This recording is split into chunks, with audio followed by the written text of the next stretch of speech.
Thank you. Give yourselves a round of applause. You guys are great. I'm very, very happy and grateful to you for joining the protest. You had thousands of reasons for not coming here. You could just say, why should I do this? It's not going to change anything, and it's not going to lead anywhere, but you came here. It's freaking cold, it's freaking uncomfortable, but you came. So give yourselves a round of applause and a shout out before we get started. You guys are great. Actually, I'm very nervous. I knew yesterday that I would speak to you. Many of you I know personally, many of you I've helped here. My name is Vlad Dorokhin. I'm a Russian American. I've been living in Philadelphia for 4.5 years, and I didn't move here because I wanted to come to the United States no matter what. I was interested in the United States, but I always considered Russia to be my home. I moved here because the Federal Security Service started looking for me for my political activities.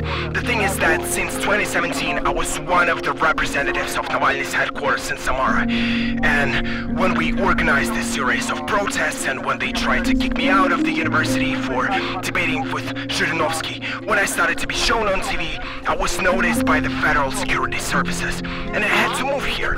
It's not that I'm very sad or something, but I still miss Russia very much. Why am I saying all this? I know that these are very difficult times for all of us. Very difficult times have come for our country. Very hard, very bloody times. Very difficult, bloody, and hard times came for our neighbors too. For Belarus, especially for Ukraine. And we have 1,000 reasons to say to ourselves, what's the point? Look, it was our country that attacked Ukraine, right? It was our country that invaded. Why should we unite? What's the point of all this? I can tell you why. Because I'm convinced, and I'm convinced that I'm right, that the government, Putin's regime, and our country, Russia, are two completely different things. The homeland, as Yuri Shevchuk said, is not the president's ass, it's the people, it's our grandmothers, it's our culture, it's our heritage, it's our families, it's the people who matter to us, it's our country, and we have an obligation to fight for it, because if we don't fight for our country, if we don't fight for our people, if we don't fight for the place we live in, and that includes Russia as well as the United States of America, there will be ones who will reach all the dissenting people that we haven't worked with. They will reach the people who have doubts, and they will turn them to their side. I'm convinced that Russians, Ukrainians, and Belarusians are just like Americans, like Mexicans, like any other people. We have the same problems, because for God's sake, we are the same ordinary people with our own psychological problems, with our ups and downs. I'm convinced that a Russian man, Russians in general, are really lacking in self-respect. Just like an average person, they lack a sense of mutual help, a sense of justice. I think most of you have moved from Russia only recently, as I have. We are well aware of the actions taking place there. We know very well the level of repression that Putin's regime has imposed against us, against our loved ones, and against our citizens. We are well aware of the act that led to Sasha Skachelenko's imprisonment. She was just changing price tags, and she was imprisoned for 8 years. This is the level of repression we have. Do you think people can feel safe, fully spread their wings and help each other when there is such a level of cruelty, violence, and repression? Of course not. We have two options. We can either continue as it was. We can say, why should we do this? We are not going to accomplish anything. And look at us. We are in Philadelphia. It's not even New York. It's not even Armenia. It's so far away. Why we are even gathering? More than that, it's cold. Why? Brighton Beach is still Brighton Beach. The Northeast is still the Northeast. But we also have the second option. We can finally break this system. Because we are able, like any other people, to unite, to help each other, and to distinguish between Putin's state and our country, Russia. As you can see, we brought 3 colors, which are the national flags of 1991. The flags of Russia as a country. I am convinced that it's necessary to fight for our national symbols that do not belong to Putin. Putin's regime. Because if we do not fight for our national heritage, Putin's regime will definitely take it. It will take everything away from us if we don't fight. And you know what? Nobody likes weak people. Weak people are taken advantage of. They are disliked. They are taken advantage of. At first they can be indulged again, and then they can be thrown out. And that's it. We have two options. We can remain weak, a weak country, a weak civil society. We can apologize endlessly. We can take the blame for things we had nothing to do with. Or we can finally become a strong civil society, and by strong, we don't mean that we take away other people's territories, that we kill people.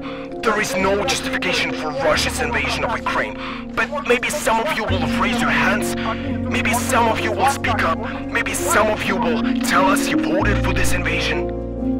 That's what I thought, because we didn't take part in this invasion. It's immoral, it's disastrous, it's indefensible, it's inhumane, but we didn't make this decision. However, it's in our power to make sure that we help both our Russian civil society and our neighbors, our Belarusians, Ukrainians who need our support, and I bow and thank each of you who do so. I think it's very important. Nobody likes weak people, as I said. So we have two options. Either we finally unite and break this inhumane system, because that's what Putin's regime is afraid of. It's afraid of us uniting. It's afraid of us finally being strong, finally united. And it's afraid of us finally ignoring this fake vile Putin's power which divides and conquers. Which will divide and conquer until the end of times, because that's the strategy they are using. That's what they are excelling at, but that's also something they are only strong at. They do not stand a freaking chance against true unification. They won't stand up to it. And Putin's regime will soon... No, I do not know when. I'm not going to lie. I do not know when it will end. I don't know when this war will end, and I'm sure that you don't know this either. But it's in our power. Listen, we can just talk, as we always do that. There is the Northeast, there is Brighton Beach, so what's the point of all this? Maybe we should leave it as it is. Maybe it's better to deal with Americans instead of Russians, or we can break that. And then, when the opportunity will present itself, we will take advantage of it. And one last thing. I am absolutely convinced that we can give up. We can do nothing. But then, or we can believe that we are not capable at all. We live in Philadelphia. What does that have to do with Moscow, Kremlin, Putin's regime? We are not going to make it. We can think along those lines. However, it will only mean that we will be the ones who will fail. Our brothers, sons, daughters, the next generation will succeed. And if we continue to think in that direction, they will be the ones to ask us, why? You had a chance, why didn't you take it? Listen, if we simply forget about our fellow citizens who did not have the opportunity to leave, you know the situation in Russia very well. So many people have sick mothers, fathers, they need to look after them. Not everyone could manage to get out, as we did. We should not separate ourselves from them, either. We must stand in solidarity with peaceful people who are waiting for some action from us. They want to see us lead by example, because we have a lot more opportunities to do something. We have much more freedom compared to how it goes in Russia. If we separate ourselves from them, if we oppose ourselves to our fellow citizens who stayed there, if we don't fight for national symbols, then the next generation of people, and in 5 years from now, even this generation of people who live in Russia, they will ask us, what the hell did you do? Why did you just distance yourself from us when you had the chance? So in conclusion, I want to emphasize that we have two options. Either we will continue to be weak, and no one likes weak people. Everyone will take advantage of the weak, and we will not help anyone by that. Or we will finally become my dear Russians and people from other coasts, cultures and countries. We will finally become the civil society that we have all dreamed of for a long time. We will become strong, and we will finally transform our dear country into a place that doesn't expand its territories, one that doesn't kill its neighbors or attack people, which will finally be built on the principles of freedom, brotherhood, and mutual aid. Один за всех! Все за одного! Один за всех! Все за одного! Один за всех!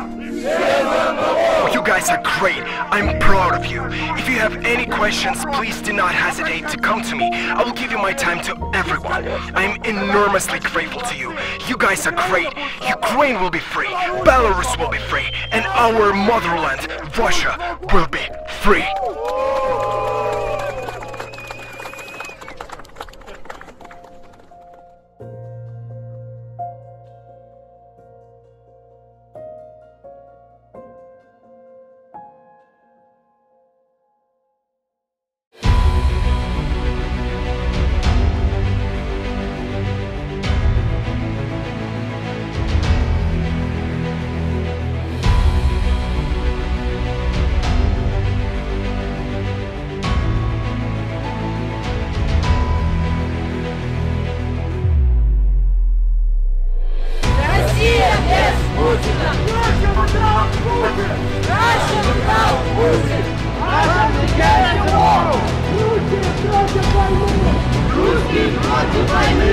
Свободу России! Свободу России! Freedom to Russia! Freedom to Russia! Свободу Украине! Свободу Украине! Freedom to Ukraine! Freedom to Ukraine! Свободу Беларуси! Свободу Беларуси! Freedom to Belarus! Freedom to Belarus!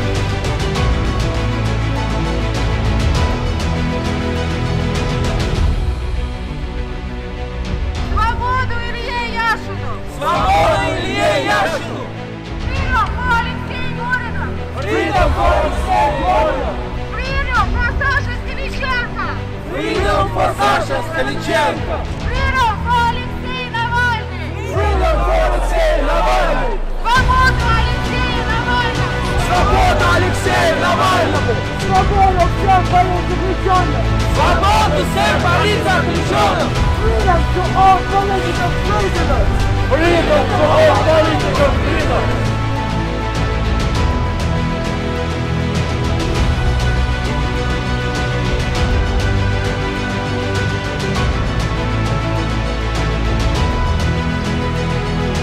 Россия будет свободной! Россия будет свободной!